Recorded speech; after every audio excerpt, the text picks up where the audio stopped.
ready to rumble. Okay. There we go. Don't be nervous. Oh, man.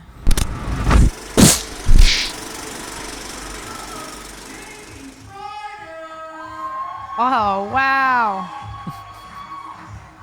I love that costume. Thank you.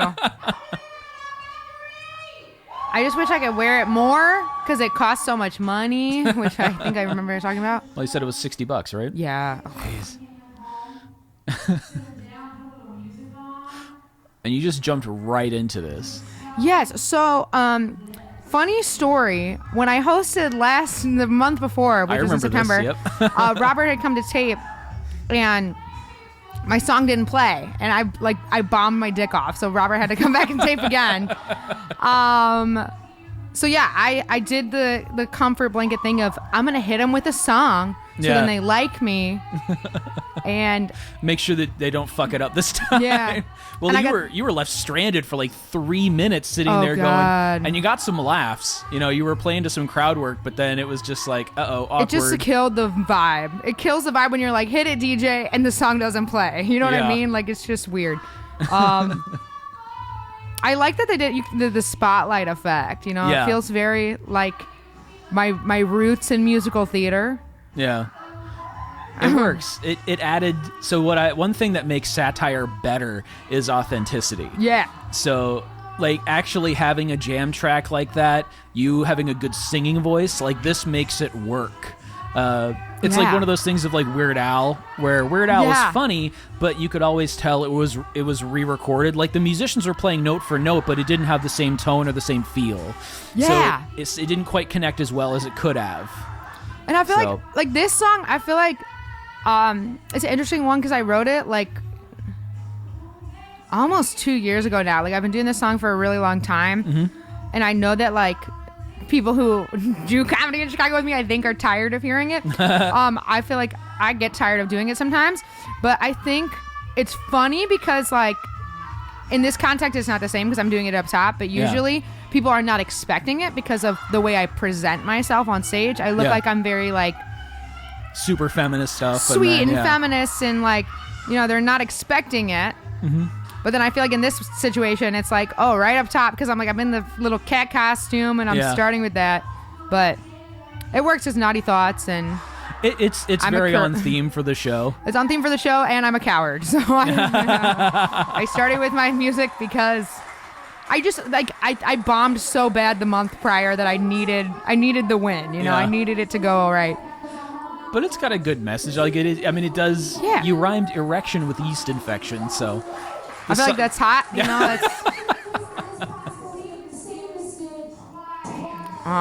There's more musical theater right there. I love the movement. I was like, punchline. I love how I put my hand towards my actual ear instead of my cat ear. Yeah. Aw. Also, I feel like this clip made me realize how deaf I am because people talk so much in the back of Laugh Factory, and I definitely am gonna. Well, that was a trick of so when I set up the camera, there was a whole row of people who were super loud, and they were ordering drinks. So I had to cut all of that out. So the reason it sounds a little echoey is that I have my secondary mics for most of that song. And I'm blending the two now. But they do speak up again. So what I had to do is I had to kind of take the EQ and dip it out a little bit so you can't really hear it. So their voices are kind of in the background, but you can still hear them. I wondered, like, were they ordering drinks or were they just talking? But if they were ordering drinks, that feels a bit... They were ordering drinks at first. That's why I cut all that out, because they were super loud, talking about their dietary restrictions. And I heard all of it. Oh, my God. I picked up everything. But then later, they're just talking amongst themselves a little bit, but they're just in the back. Yeah. So this is a rough cut. I'll change it a little more. Oh, yeah. No, I'm sorry. No. I feel like...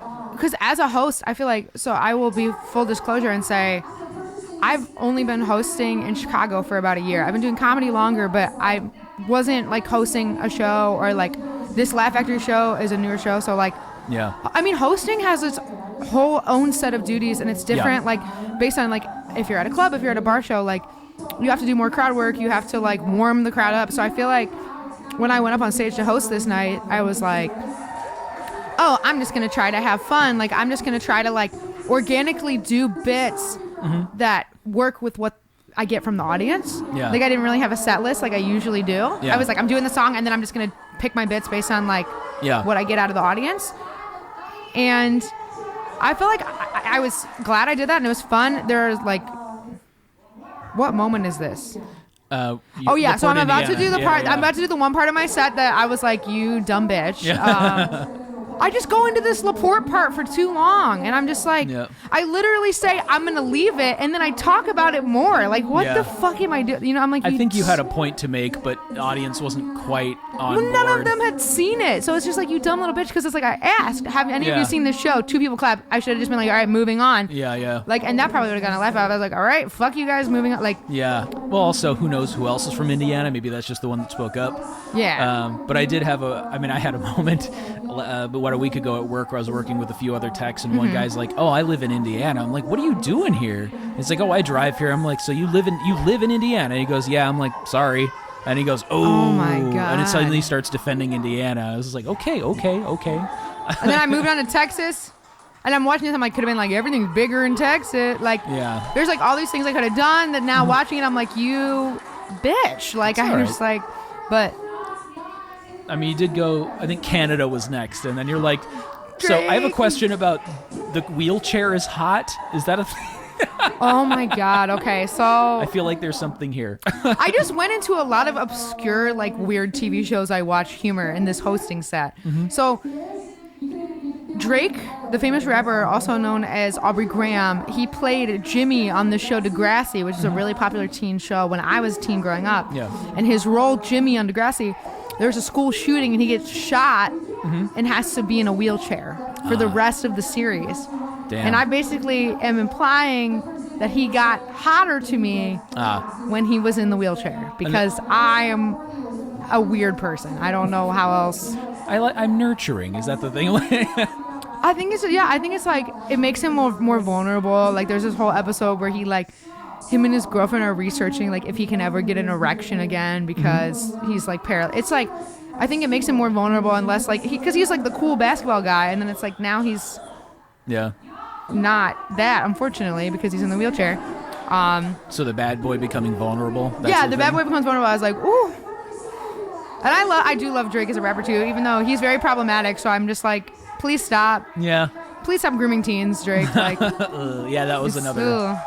I mean, I don't know if he puts that in his songs, but his songs are very, very hit and miss when it comes to that. Yeah. Oh yes, marriage is like being vegan. Yeah. So I was like, this bit. There's more to the bit, and I've improved it since this show. I've punched it up more. So watching your joke in earlier stages when you've made it better is always cringy for you. Like, but I feel like it does do okay in this crowd, which I was glad for. It's a quick observation. I mean, doing a hosting set, you can't get crazy philosophical. You can't make people think too hard. Yeah, because all you're trying to do is pick up energy. So if you dip the energy down, it's really hard to build it up for the next performer. So I get that, and that's. Like, I probably could have just stopped here as the host set. Like, Fish Taco could have been enough, and I could have. Yeah. It's a good line. And then they're, like, not married. Yeah.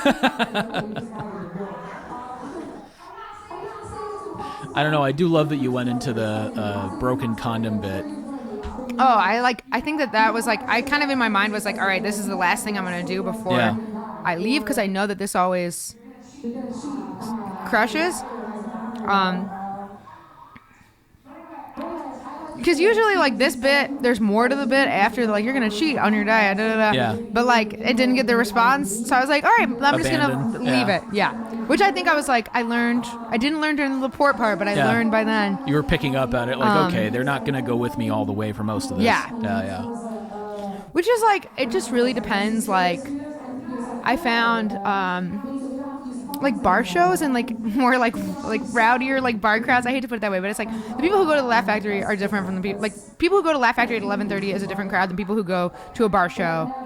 At like 10, 11:30. Because like bar shows, if you do a joke about like infidelity or cheating, like it crushes because it's like degenerate people who like get on board. Whereas Laugh Factory is like, ooh, these might be dates. Yeah. Exactly. So it's like you gotta tread lightly on that kind of stuff. especially as a host. Like as a host, you kind of just have to do, like you said, like quick. Yeah. Whereas like, yeah, people like this. Yep. So a lot of people recognize the situation. Yeah, exactly. And it's like, so I've been trying to, I know like, so, cause our whole thing, like Alexa and I's thing with this show as well, like it's naughty thoughts. Yeah. And I feel like people hear naughty thoughts and they immediately are like, this is going to be sexual and sexy. And it's like, the more sexual jokes do tend to do better. But I also like, we did the show because we wanted it to be more about like aggressive women, like naughty women, like women who are like just in your face and like that, and that's not even necessarily sexual all the time. So it's like, I know this next hostings that I'm doing, I have like more jokes about like me as a child bullying my sister. Well, no, my sister bullying me and me like getting my revenge. Like I feel like I want to tell one of those jokes and see like, will this work on this crowd? Because it's like, yeah, I mean, Naughty Thoughts has that. Well, the thing is, you have those. You talk about having the comment cards that you go and read on stage. Yeah. The thing is, you're asking the audience to take something sexual or even gross or both, and they're not that creative or funny, and they're drunk, and it's the end of the day. Like, because I remember because I've seen 2 of those shows now, and all the time they just say stuff like butts. Yeah, you know, it's and you're like so. Ugh. You're like, I mean, that's funny when you're high at 2 a.m. Like after you leave and say that to your friend after smoking a joint after a long night of drinking, you're gonna laugh about that. Yeah. But on stage, like, I think actually Ed Towns said told me something years ago. I still remember. It's like there's work funny and there's stage funny.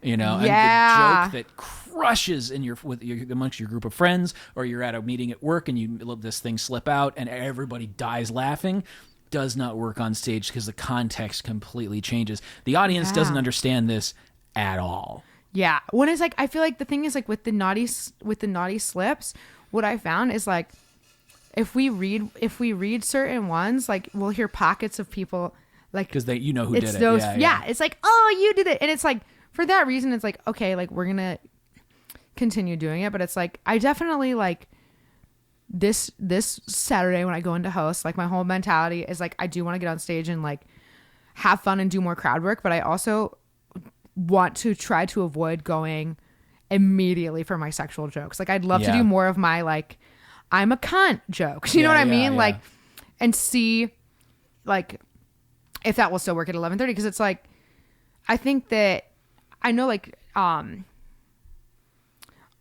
other people have tried to do like a late night, primarily like female lineup show.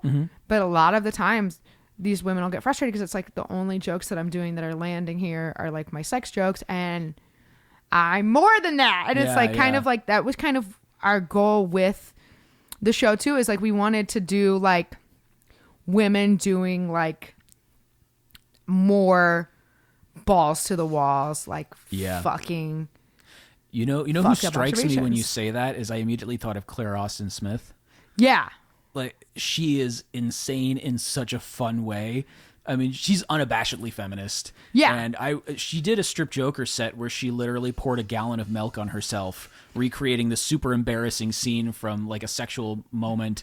And it was so like, it was one of those things of like, it's kind of modern artish and yet it's hilarious. Yeah. And she's basically, you know, kind of naked on stage, but doing this thing like it's empowering.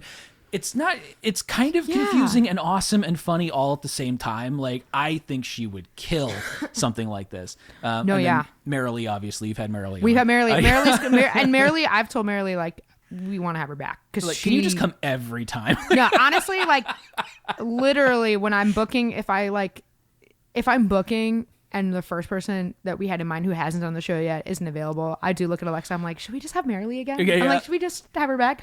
Because she fucking, like, she burnt the Laugh Factory to the ground. Like, I don't know if you like. I remember when you had that set and she came in like second, and then she just leveled the place, and then the next 2 comics were trying to build the energy up again, and they were like, by nature, low intensity comics. Like, they have jokes, but they're not, their energy isn't up to 12. They're not. I love that joke. Yeah. Oh my God. She, oh man, I'm just thinking like Amy Sumter would be perfect too. Like her thing about going to Pound Town, fucking brilliant. And it's like, I had Alex Cuman. I was like, I'm just like all these comics, like I would love to have on our show. And it's been a situation where it's like, most of them, it's like I have reached out and they weren't available yet. So it's not like Just waiting. never. It's just when can we get them? And I know the hardest thing as well is I have so many men reach out to me wanting to do Naughty Thoughts, and the whole point is there's only one man on the lineup. Yeah, so it's yeah, like yeah. I'm sorry, like you're probably gonna wait a year. Yeah. Like you're gonna wait a long time because One per show. show. And what else was I gonna say? Yeah, I just I really do try to put like two headliners on the, you know what I mean? Because we only really, because we want to pay everybody who does the show. Yeah. And there's only like 5 paid spots. So there's the host and then the other producer features. Yeah. And so then we have 3 spots. One's a man, 2. So we try to put like we had Marilee and Erica Nicole Clark on the same lineup. Yeah. And that was like fucking awesome. And then we had like, I felt sorry for everybody else. Corey who Bella. went out, Yeah, we had Corey Bella and Corey's Leo so on the same good. line. You know what I mean? Like, Well, and they're empowering. That's what I was saying when I'm talking about these comedians. I'm not just like name dropping funny people. I'm saying that like empowering. If you want exactly. empowering sex jokes, or if you want sex jokes that don't degrade themselves, like these women destroy. Yes. You know, and they're all amazing about it. I was also going to say a suggestion, if I may, of course. about the slips. If you could give the audience a little guidance, I think, because if you just say tell me something gross or sexual, then they have no. Their brains don't have a direction and they're tired and drunk. But if you I was thinking like, what about a Mad Libs thing? Oh yeah, okay. You know, like Mad Libs now they can just say butts, but now you have like a setup. Yes, that makes it some kind of cue where it's like funnel this. You know, maybe you've got, because I think most people I run into have like normies, you know, that normal people, the patrons, they have like 1 or 2 great jokes. Yeah, I was like, I'm gonna write this down because I think it's like really, because honestly, like they've been the slips have been pretty trash. Well, you'd be surprised how many people come on the show and they're like, I am gonna write that down.